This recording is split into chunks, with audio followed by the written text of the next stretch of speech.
September quarter. And during the September quarter, the economy contracted by 1.9%, which was better than market expectations.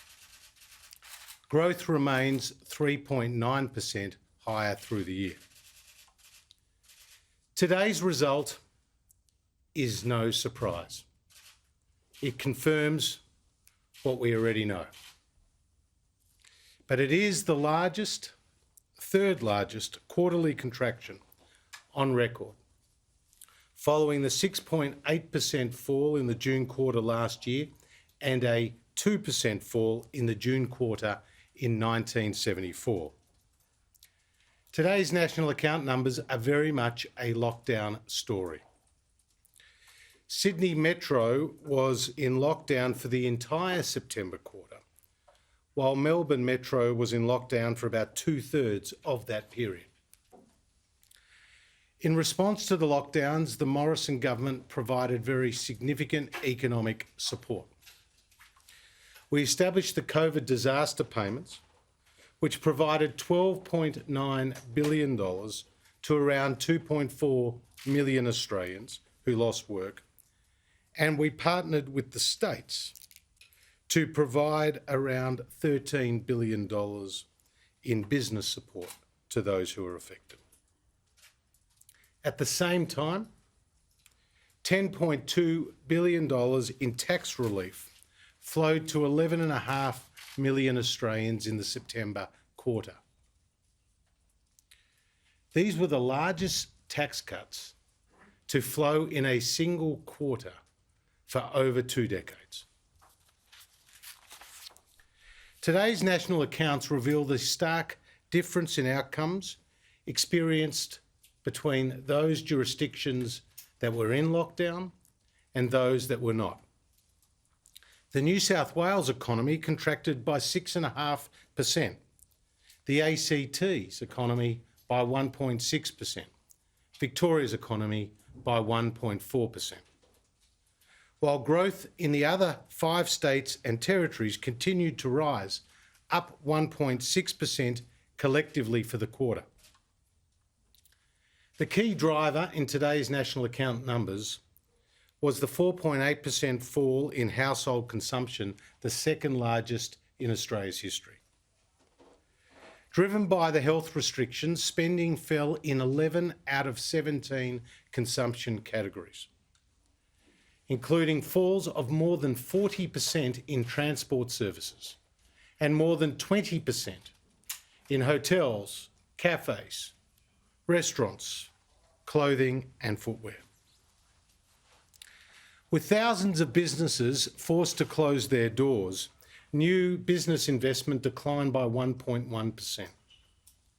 However, the outlook for business investment is strong, with the latest ABS survey implying record investment intentions across the non-mining sector this financial year.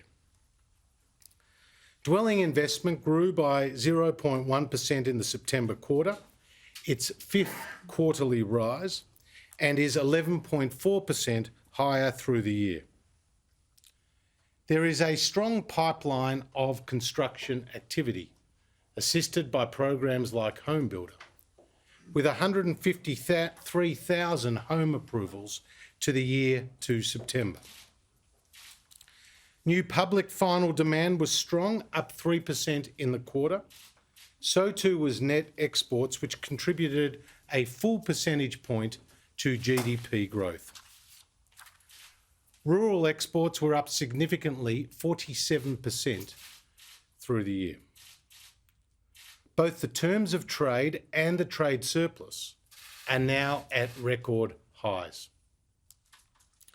Turning to the income side, compensation of employees, which measures the national wage and salary bill, increased by 0.5% in the quarter to be 4.7% higher through the year.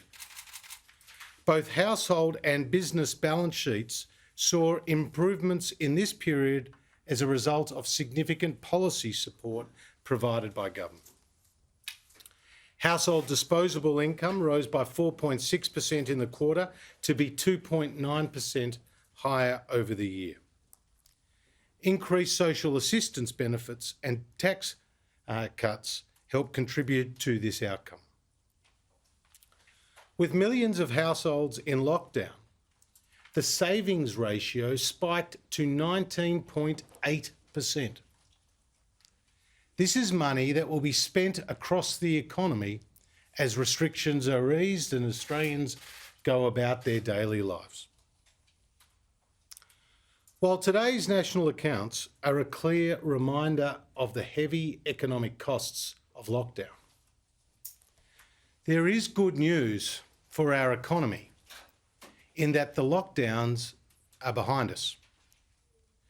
Consumer spending has lifted sharply since the end of lockdowns, with retail trade up 4.9% in October and retailers reporting strong demand, with more than $5 billion spent on last week's Black Friday sales, up 50% on the previous year.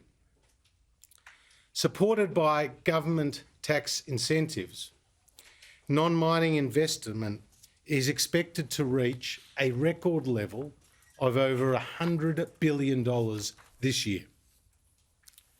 This is being supported by strong business and household balance sheets, who have accumulated $370 billion that was not there when the pandemic began.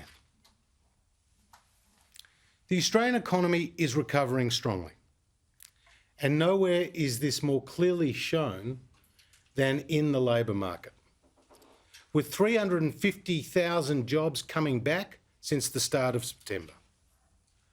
Job ads are more than 30% higher than going into the pandemic.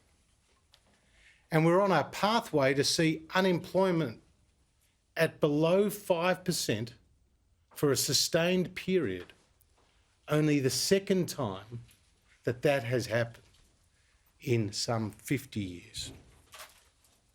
We have avoided the scarring of the labour market, which was so reminiscent of the recessions Australia experienced in the 1980s and 90s.